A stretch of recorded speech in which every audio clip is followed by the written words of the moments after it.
Yo les BG, c'est AD10, j'espère que vous allez bien, moi ça va super. Aujourd'hui on se retrouve pour une nouvelle vidéo, tout simplement je vais faire les prédictions des notes de FC26 pour du coup FC26. Donc c'est la partie 1 aujourd'hui, donc on va faire 10 joueurs, n'hésitez pas à vous abonner, liker la vidéo pour ne pas rater les prochaines parties. Donc là on va faire 10 joueurs et il y aura plusieurs autres vidéos pour d'autres joueurs évidemment, vous inquiétez pas. Aussi, il y aura le débrief de la phase de poule de la Coupe du Monde des clubs qui sortira aussi très rapidement. Donc voilà.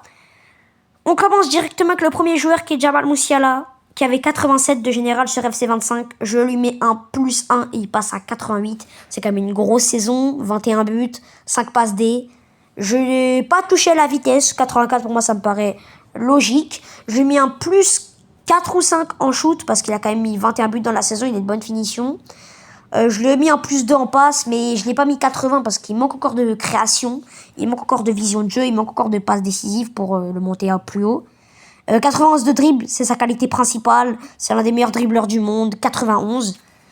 Et après, j'ai baissé un peu la défense parce que je trouvais qu'il était un peu surnoté. Et le physique, j'y ai pas trop touché, je crois.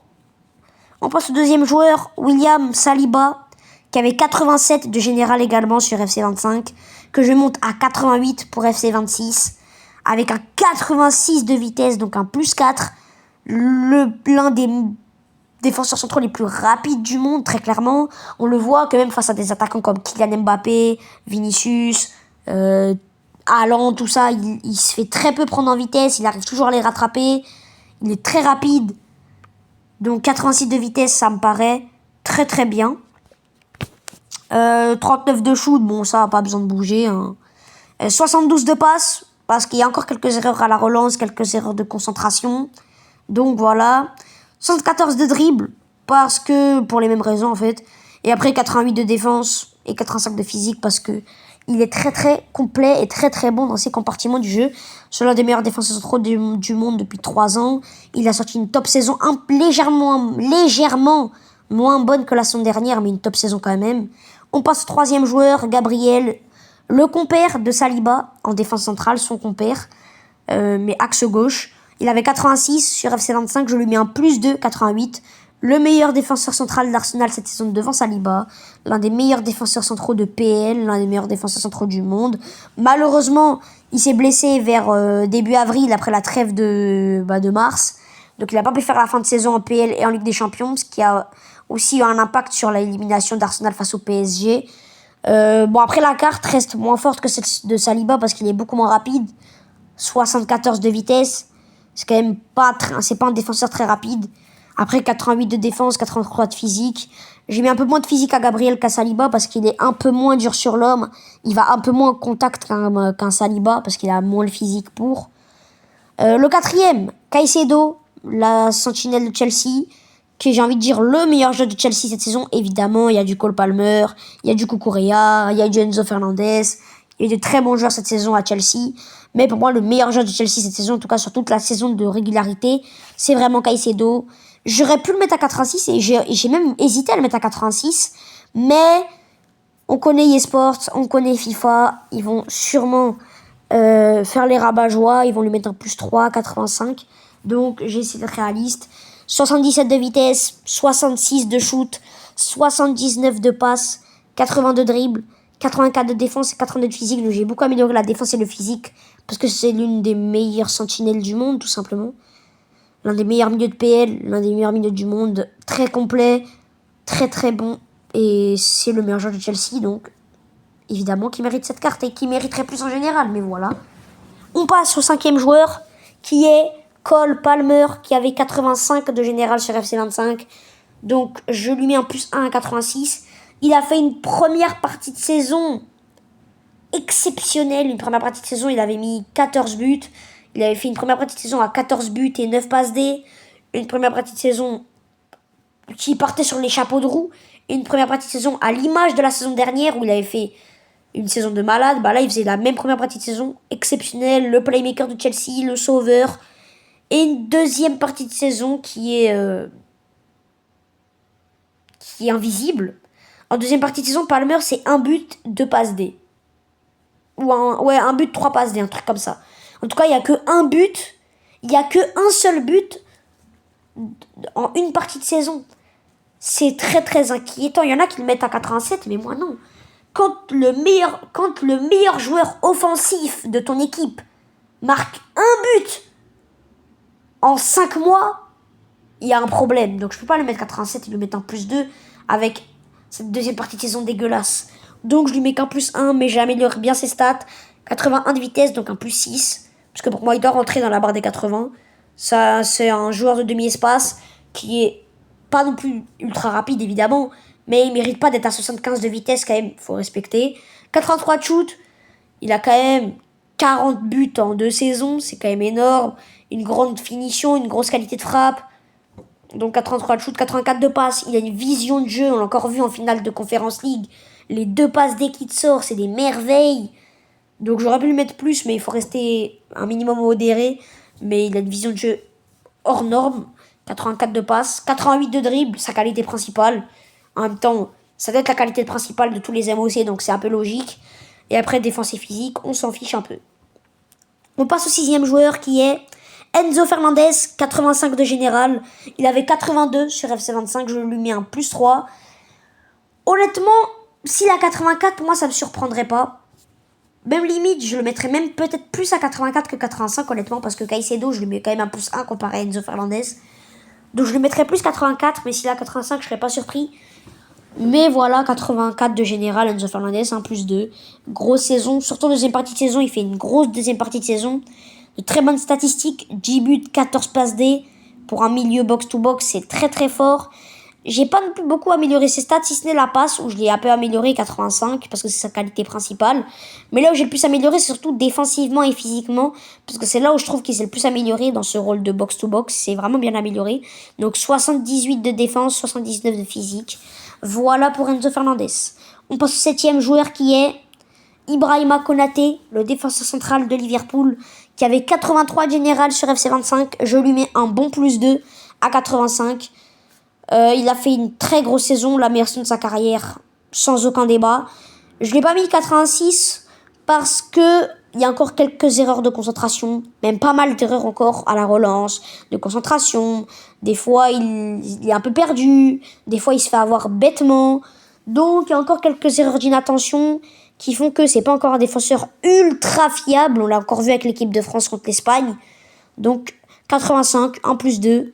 76 de vitesse, on sait que c'est pas le défenseur central le plus rapide, mais il est pas très lent non plus.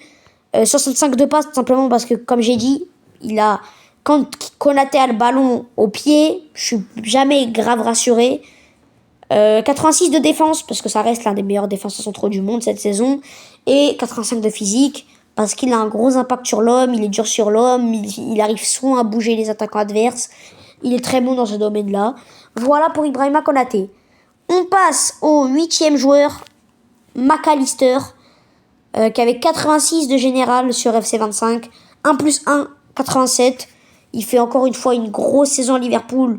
L'année dernière, il s'était révélé aux yeux du monde, vraiment aux yeux de l'Europe, à Liverpool.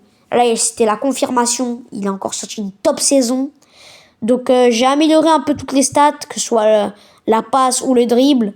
J'ai amélioré la passe. Sinon, le dribble, j'ai laissé la même note. Le shoot, j'ai laissé la même note. Parce que même s'il a marqué que 8 buts, entre guillemets, il a une puissance de frappe de malade. C'est comme un peu Vitinha. Vitinha, c'est pas un milieu de terrain qui va marquer 15 buts dans la saison comme peut le faire un Jude Bellingham. Mais ces deux joueurs-là, ils ont des puissances de frappe. Ça veut dire quand ils vont armer une frappe, elle va très souvent être cadrée, très souvent être dangereuse. Et c'est pour ça qu'elle a 82 de frappe. Et c'est un peu comme Enzo Fernandez. Là, j'ai amélioré, c'est plus sur le côté défensif et physique. Dans ce rôle de box-to-box avec un 79 de défense et un 78 de physique. Une top saison de McAllister qui est récompensée par son 87. On passe au 9e joueur, je crois, qui est Gravenberch, qui avait 78 de général sur FC25. Je lui mets un bon plus 6 à 84. Il a sorti la meilleure saison de sa carrière, une top saison. Il avait été au Bayern Munich l'année dernière, où c'était un flop, malheureusement. Il s'est relancé à Liverpool, mais complètement la meilleure sentinelle de PL, sans aucun débat possible. Même s'il y a des Caicedo, des Partey, c'est la meilleure sentinelle de Première Ligue cette saison, c'est Gravenberch. Et peut-être même du monde, derrière Vitinha, je dirais peut-être, mais voilà. 1+6, j'aurais pu lui mettre plus, mais moi je le vois très bien à 84. S'il a 85, je serais pas surpris, mais moi je le vois bien à 84. Avec une carte ultra complète, 77 de vitesse, 76 de shoot, 81 de passe, 84 de dribble, ça reste une très grande qualité pour lui. 83 de défense et 81 de physique. J'ai beaucoup amélioré l'aspect défensif et physique parce qu'il avait vraiment des notes très médiocres. Il avait, je crois, un 68 de défense, un truc comme ça. C'est vraiment très peu alors qu'il sort une saison défensivement exceptionnelle et c'est pour ça qu'il est sentinelle. Donc, joueur ultra complet qui a sorti une top saison. Hâte de voir l'année prochaine ce qu'il va donner avec un Florian Wirtz notamment au milieu de terrain. Et le dernier et le 10e joueur, c'est tout simplement Florian Wirtz justement, qui vient d'arriver fraîchement à Liverpool pour 150 millions d'euros, le 3e plus cher transfert de l'histoire du football derrière Neymar et Mbappé. Il avait 88 sur FC25, je lui mets un plus 1,89. Déjà parce qu'il sort une top saison en club, au Bayer Leverkusen. 17 buts, 14 passes D, une grosse saison encore une fois. Mais aussi, ça va être beaucoup plus facile pour eSports de le monter à 89 parce que on connaît des fois le club où tu joues peut influencer la note que tu vas avoir. Par exemple, un joueur comme Haaland, qui est un top joueur mais qui a sorti une saison pas folle, mais il a Manchester City donc il va avoir 89 ou 10. Et un joueur comme Gyökeres, comme il joue au Sporting, il va avoir 86. Là, c'est la même chose avec Florian Wirtz. Pour moi, s'il serait resté avec le Bayer Leverkusen, il serait resté à 88. Parce que le Bayer Leverkusen, c'est pas un club ultra médiatisé. C'est pour ça qu'on n'a pas entendu parler de Wirtz cette saison. C'est pas parce qu'il était mauvais. Juste parce que Leverkusen n'est pas un club médiatisé. C'est pas un club reconnu en France et en Europe. Sauf en Allemagne, évidemment. Donc, mais là, il signe à Liverpool, dans le meilleur championnat du monde. Il va chez le champion en titre. Il signe pour un chèque de 150 millions d'euros. Donc là, il va beaucoup être plus reconnu. Il va dans le champion en titre de PL. Donc là, il va dans un club vraiment beaucoup plus médiatisé, avec beaucoup plus de pression. Donc je pense que FIFA va lui mettre aussi un plus 1 pour ça. 81 de vitesse, j'ai pas touché. Plus 4 en shoot, 82. Ça fait 2 saisons qu'il met 20 buts par saison. C'est très très fort, très moins de finition aussi. 88 de passe, l'une de ses plus grandes forces. Une vision de jeu hors du commun. 90 de dribble, c'est l'un des meilleurs dribbleurs du monde. C'est pas un dribbleur qui va un peu faire comme Désiré Doué ou Lamine Yamal, qui va vraiment faire des dribbles spectaculaires, vraiment.